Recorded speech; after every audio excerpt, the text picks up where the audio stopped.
Olá, gente, bom dia. Meu nome é Alexandre. A gente vai falar um pouquinho aqui da história naval, da história da Marinha do Brasil. O que vocês são? Deixa eu conversar com vocês um pouquinho. O que vocês são? Você fazem o quê? Dentistas, o que mais? Assistente social, farmacêuticos, o que mais? Fisioterapeutas. Administração. Por que vocês vão ter que estudar história? É a primeira pergunta, né? Bem óbvia, né? Bom, gente, história é memória, né? Memória coletiva, memória social. Para quem faz o pessoal do assistente social aqui, tranquilo, né? Porque está dentro do mesmo, digamos, ramo, dentro da mesma, digamos, da mesma área, né? Mas pro resto aí vai falar assim, pô, vou estudar história, ainda mais a história da Marinha e tal. História portuguesa, em grande medida, e a história brasileira no início, que vai formar a Marinha do Brasil no século XIX. O que é isso? Por que a gente precisa estudar história? Eu só queria deixar isso um pouco claro. Gente, história... Tenta imaginar você sem memória. Quando acordasse agora e perdesse toda a memória. O que você faz da vida? Não lembrasse nada, nem o próprio nome. De onde você vem, onde você mora. O que você faz da vida? Fica difícil tomar o rumo, né? Dar o passo seguinte fica difícil. A história tem esse papel de tentar compreender e tentar ser a memória coletiva, a memória da sociedade. O senso de pertencimento depende da memória. E, nesse caso, vocês que serão da Marinha, precisam pertencer à Marinha de fato, e a Marinha vai exigir um pouquinho que vocês conheçam ou sintam um pouco da Marinha. E para sentir um pouco disso, precisa conhecer, ainda que minimamente, a história da Marinha. Óbvio que eu não tenho nenhum grande objetivo aqui de fazer vocês grandes conhecedores da história da Marinha. Nosso objetivo aqui é mais focado. Nosso objetivo é o quê? Passar na prova. Obviamente. Mas a Marinha, como o Exército também exige, só a Força Aérea que não, né? A Força Aérea, nesse sentido, está uns 10 passos atrás, né? Exige que as pessoas tenham essa sensação, esse senso de pertencimento. Ok? Então, um pouquinho da história da Marinha para exatamente disso. Outra coisa que eu queria dizer é que a gente não tem um monte de questões anteriores dessa prova. Né? Até pouco tempo atrás, esse concurso era basicamente o quê? Currículo, análise de currículo. Era concurso, mas era análise de currículo. Então, a maior parte das questões que eu preparei, eu coloquei questões do Exército. E algumas eu tive que literalmente inventar. Obviamente, dentro desse padrão típico de escola. Para quem dá aula em concurso público há muito tempo, e eu faço isso há muito tempo, a gente sabe que o bom é a gente fazer o concurso da banca, preparar para a banca, só que eu estou sendo só honesto com vocês. A gente não tem esse monte de concurso. Quem faz concurso aqui já há algum tempo? Tem alguém aí acostumado a fazer concurso? Não? Então, quem faz concurso sabe, vai fazer um concurso SESP. Não adianta muito você ficar estudando questões da SESC Gran Rio ou de outras bancas. Você tem que focar naquela banca que é ideal para você entender o espírito, digamos assim, daquilo ali. E a gente aqui vai ter... mas essa dificuldade de não ter questões não é só de vocês. Nossa, provavelmente. É de todo mundo que está fazendo concurso. Então, nesse sentido, vocês não estão sendo em nada prejudicados. É só uma questão mesmo de honestidade, né? De chegar aqui e falar, ó, é isso que a gente vai fazer. Então, a primeira parte dessa discussão nossa aqui é muito teórica, como tudo aqui é teórico, mas com conceitos, com ideias e tal. E depois a gente avança para a história do Brasil e a parte que a Marinha contribui na história do Brasil. Ok? Beleza, então, é isso. Esqueci de falar com a câmera, mano. Tem que falar com a câmera. Acostumado a gravar aula, mas a aula gravada ao vivo é diferente um pouquinho, né? Beleza. Então, a história da Marinha do Brasil está aqui, está o meu e-mail. Se vocês quiserem perguntar qualquer dúvida, questão, vocês podem me mandar. Às vezes demora um pouquinho porque tem muito aluno, mas o resto é tranquilo. Beleza? Então, primeiro capítulo aí, né? Breve história da navegação. E antes de falar mesmo da história da navegação, a gente vai a alguns conceitos que são conceitos bem básicos, né? Para quem quer entender um pouquinho da discussão naval. Alguns desses conceitos estão muito ligados à geopolítica, né? Mas a gente vai focar aqui bem simplesmente naquilo que tem uma apostila específica da Marinha, não tem? Né? Que dá para baixar, inclusive, no que ele indica. E que dá para baixar, esses conceitos vêm dela. Na verdade, assim, eu retirei de lá o que elas mais exigem de conceitos. E são esses que estão aqui pra gente, beleza? Primeiro conceito aqui é o de comunicação marítima, né? Que é os caminhos existentes no mar. Não pense nesses caminhos como rotas físicas existentes, como uma estrada de terra, mas os caminhos que existem enquanto os navios estão lá, correto? Então, essas comunicações marítimas, elas são imprescindíveis. Manter as comunicações marítimas exige um poder, exige uma estrutura, exige uma capacidade para manter tais comunicações, ok? Então, comunicações marítimas, os caminhos existentes no mar para o comércio exterior ou interno. Nesse caso, as vias fluviais normalmente, né? Isto é, a rota por onde os navios trafegam, correto? Então, só não dá para pensar isso em rotas físicas. Já já a gente volta para esses pontos. Ao longo das aulas, na verdade, esses conceitos vão toda hora aparecer. Então, a gente está falando deles primeiro, beleza? E para manter essas rotas e para manter esse caminho, é preciso ter o quê? Um poder, né? O que é poder, gente? Uma boa pergunta, né? Dá para entrar na filosofia para responder essa pergunta. O que é poder? Ninguém? Poder é a capacidade de influenciar, de decidir, correto? Rumos, não é isso? Então, existe um poder marítimo. E esse poder marítimo é a capacidade que resulta da integração de diversos recursos, né? Diversos recursos.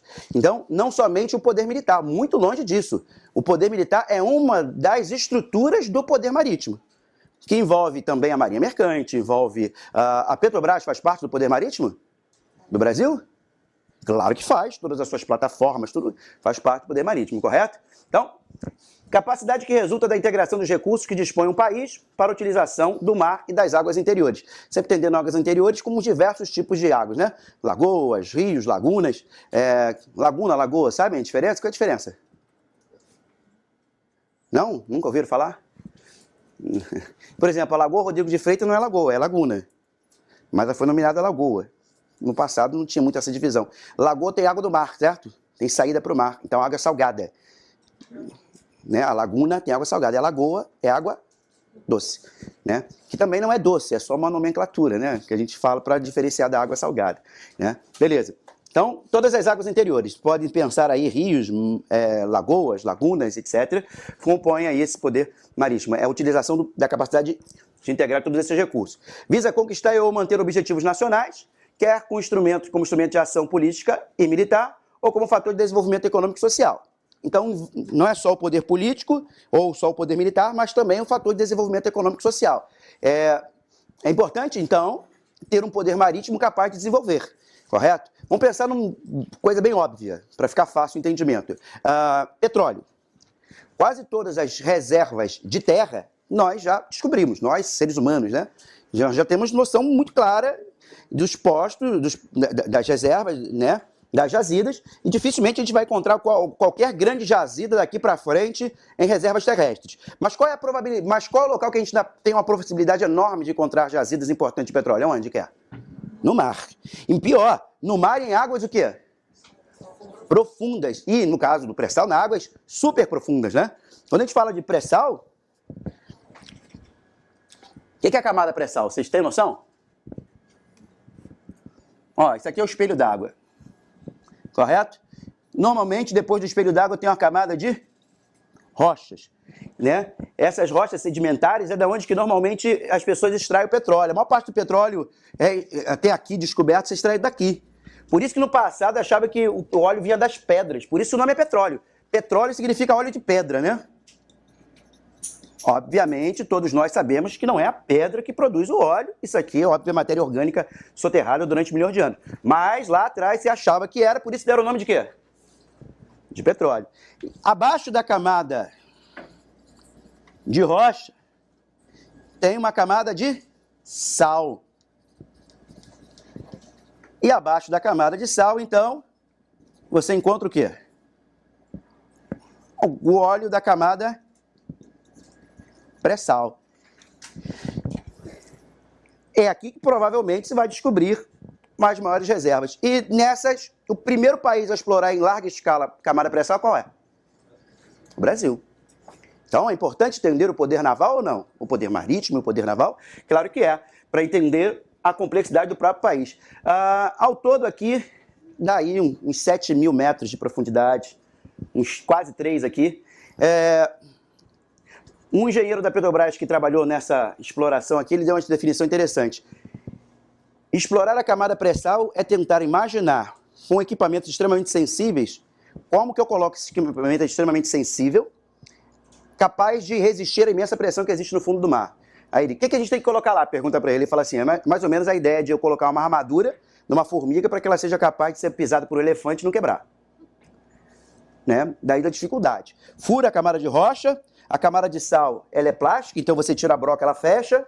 Ela normalmente é perfurada na diagonal. Já tem que perfurar e criar o duto e chegar aqui no sal, no óleo e tirar o óleo, em escala industrial. Vale a pena todo esse esforço? Ué, o preço está baixo, né? Verdade, por várias questões, né? Mas vale cada gota, gente. Ainda será durante muito tempo, embora a gente fale de substituição dos combustíveis fósseis por combustíveis, por outras fontes de energia, sobretudo renováveis, não temos ainda a capacidade tecnológica de substituir as fontes fósseis, correto? Isso é bem evidente. E mesmo que substitua, a gente ainda vai utilizar o petróleo como fonte importante da indústria petroquímica direto. O que tem petróleo aqui nessa sala? Plástico. 90% deles é petróleo. O que mais? Essas espumas que estão nessas cadeiras aí, provavelmente também do petróleo. Vocês vieram para cá, a estrada, pinche que tem na estrada, o que é? O combustível.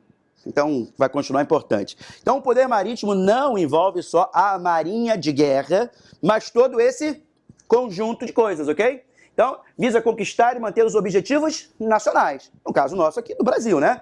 Quer como instrumento de ação político-militar, quer como fator de desenvolvimento o quê? Econômico e social. Então, a discussão do pré-sal é uma discussão sobre o poder o quê? Marítimo. Beleza? Os elementos do poder marítimo, aí já voltamos bem classicamente para o Brasil. A marinha mercante, correto?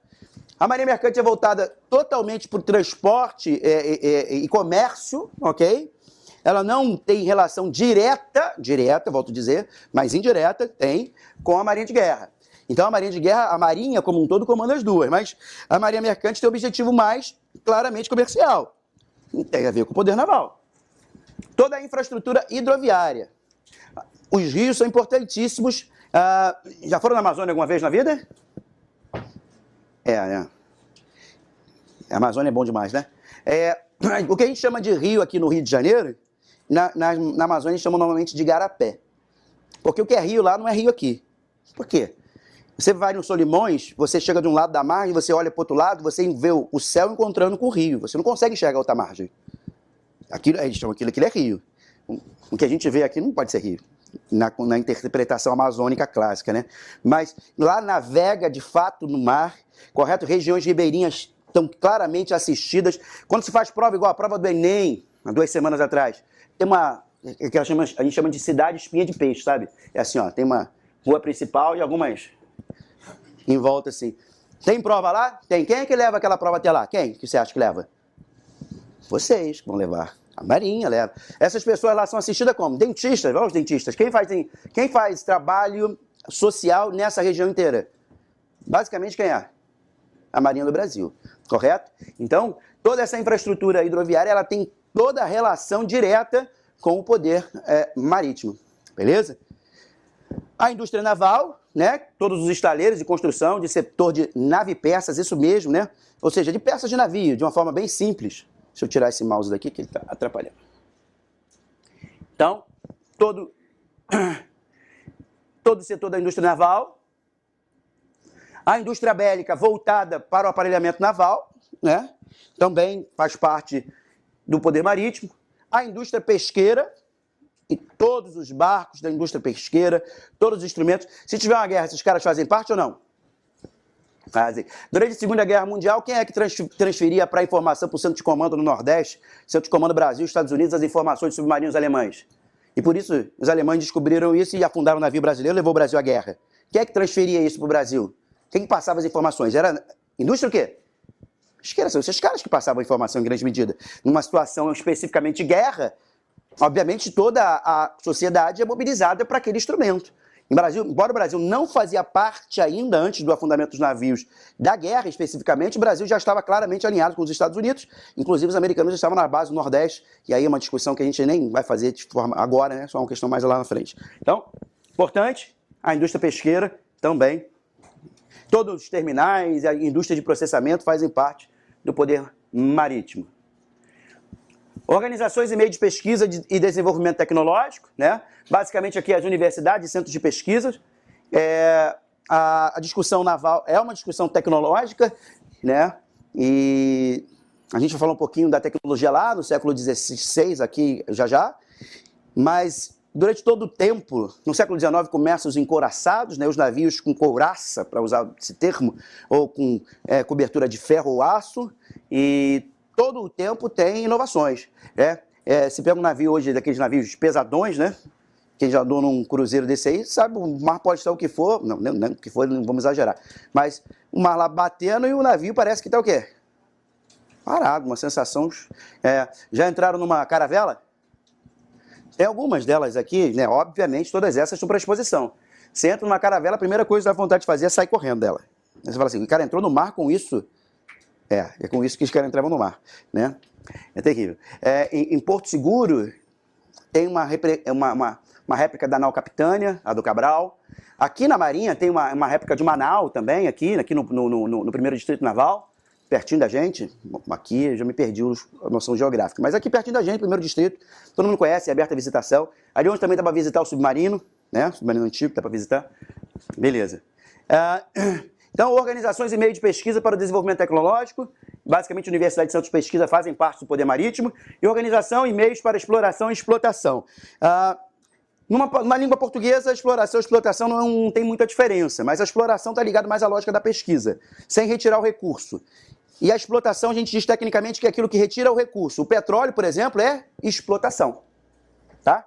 Só para usar termos técnicos, que, como volto a dizer, não sei o que a Marinha vai usar, mas na apostila eles citam diferente exploração e explotação. Basicamente, quando a gente fala tecnicamente, explorar é o ato de pesquisar, né? Você pode até retirar, mas o objetivo é basicamente a pesquisa. A explotação já o objetivo é comercial, correto? Você tira e vai utilizar aquilo ali para alguma atividade fim mais específica, beleza? Então, esse também aí, como outro instrumento do poder marítimo, beleza?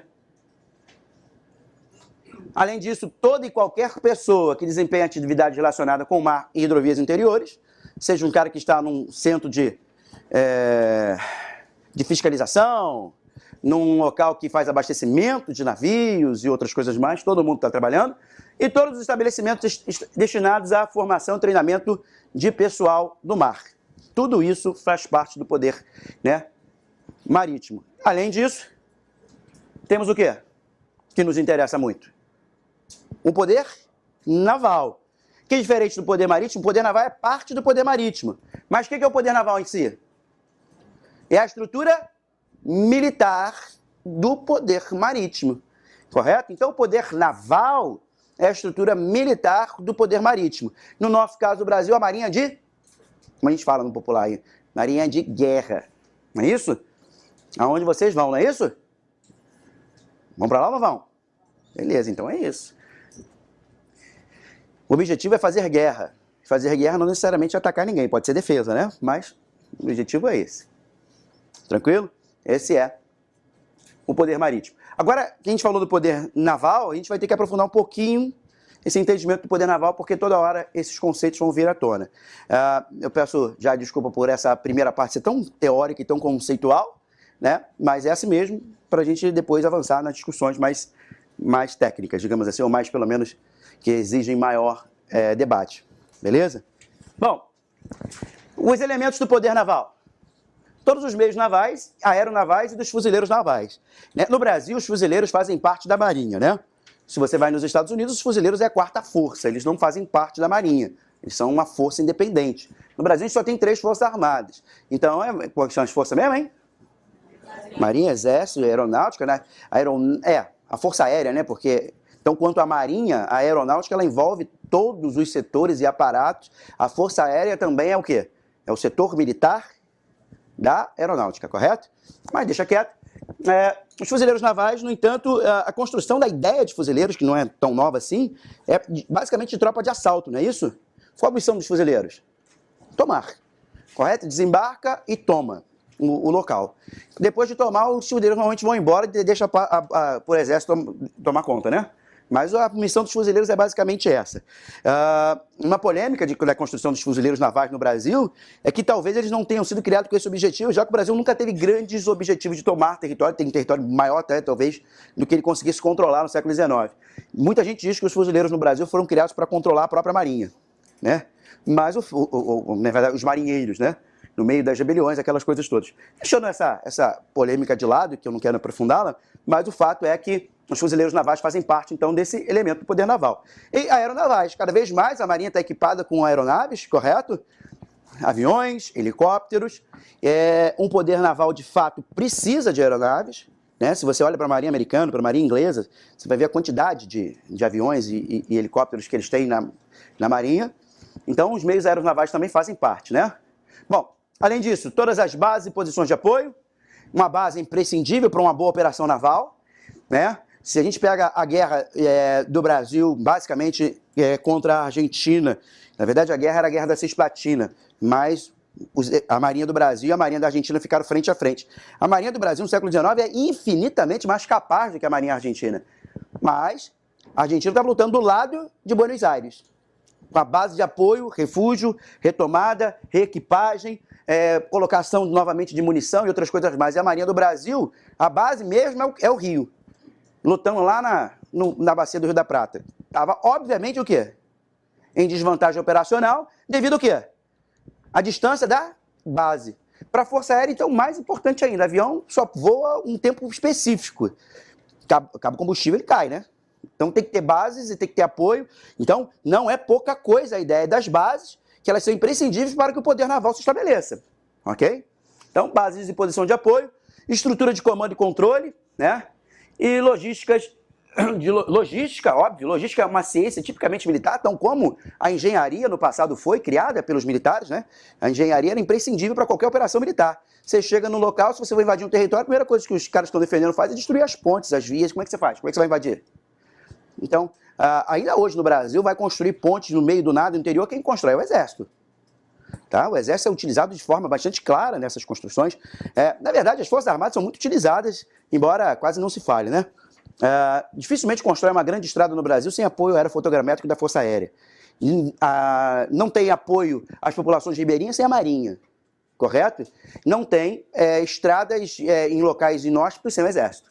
Só para pensar que as Forças Armadas, elas, além das funções tipicamente militares, elas têm funções claramente importantes aqui para o desenvolvimento nacional. Além disso, as forças e meios de apoio da Marinha, quando vinculados ao cumprimento da missão da Marinha. Então, não constitutivo da Marinha do Brasil. Qualquer setor que apoie a Marinha de alguma forma e tem algum tipo de submissão ao comando da Marinha, ok?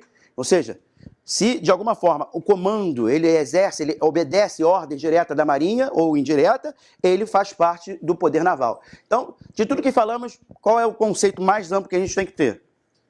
Que o poder marítimo ele é extremamente o quê? Abrangente, envolve um monte de coisa. Tudo que esteja ligado ao mar e às águas interiores, basicamente, é poder o quê? Marítimo. E o que é poder naval? A estrutura militar desse poder marítimo, ok? Então, a gente citou a Petrobras aqui. A Petrobras é poder marítimo ou é poder naval? Marítimo. Ok? Beleza. E o primeiro distrito? Poder naval. Beleza? Então, só para deixar claro essa questão que é fundamental para a gente. Beleza?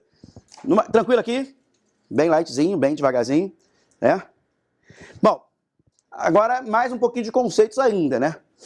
Esse poder, né, naval, para ser eficaz, né, ele precisa... Vocês estão tirando foto, né, dos slides, né?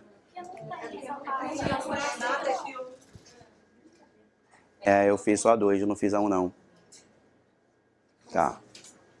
A apostila 2 foi eu que escrevi, essa aí não foi eu que escrevi, não. Tá, vocês querem tirar foto? Não, também, eu deixo. Alguém deixou, queria tirar alguma e não conseguiu? Aqui também está mais resumido, né? Normalmente aqui fica mais resumido do que na apostila, sempre, né? Não tem jeito. A apostila normalmente tende a ser mais amplo. Vamos lá. A eficácia do poder naval, então. Basicamente, o poder naval precisa atuar em grandes áreas, uma área grande, enorme, e por um período de tempo considerável, não é assim? Então, todo mundo aqui já conversou com algum marinheiro, com alguém que é da Marinha, e às vezes sabe que o cara ficou fora de casa há quanto tempo? 6 meses, 1 ano, não é assim? Bem-vindos ao mundo naval. Tem gente fazendo cara feia, não faz cara feia não, gente. Como diz a Diana Calcanhoto, né? Um amor em cada porto. Ué, bem-vindo, né? Não é assim? Um amor em cada porto. E aí vamos embora, pô. Vamos pro jogo, ok?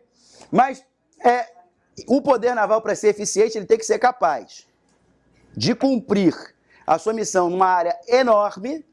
Então tem que ter sonar, tem que ter radar, tem que ter instrumentos que possam controlar toda essa área, tem que ter elementos para ponto de emprego, para chegar a essa área, e se preciso for, ficar o quê?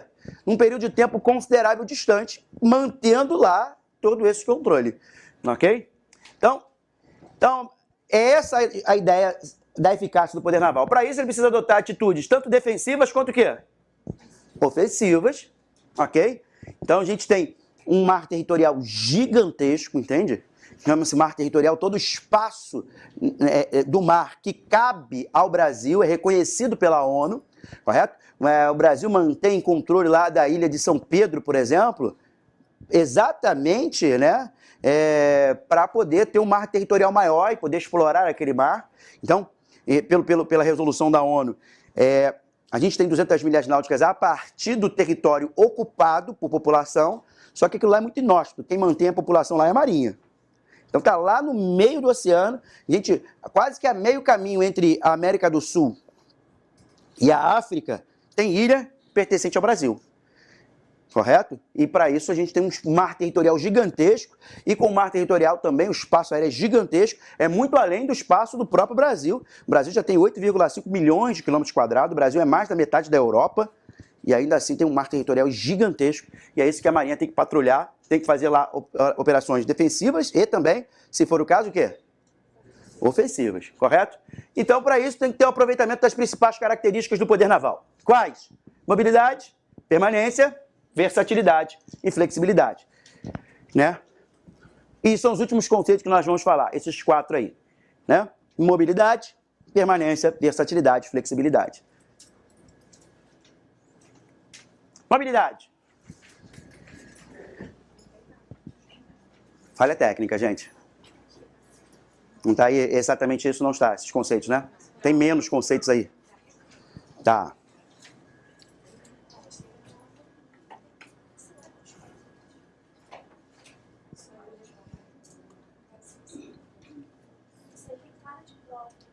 Tá?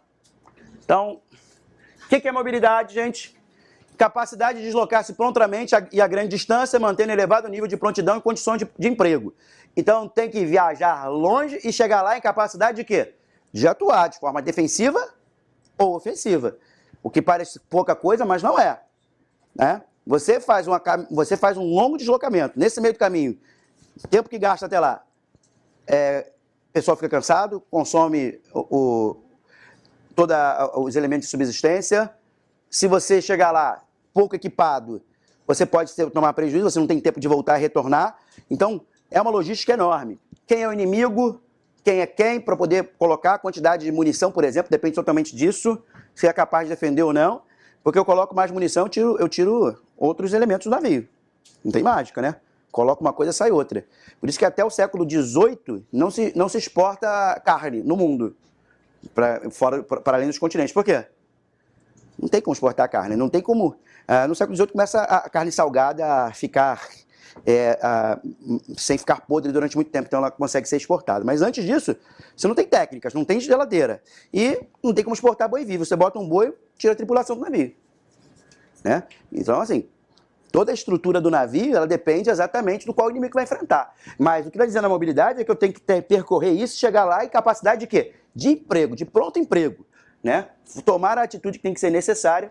Então, mobilidade é isso. Capacidade de deslocar-se prontamente a grandes distâncias e manter com isso o nível de prontidão e emprego. A permanência é consequência da mobilidade, né? Depois que eu chego lá, né? A possibilidade de operar continuamente por longos períodos em áreas distantes e de grandes dimensões com independência, ok? Então, lembra que eu falei que a base é importante?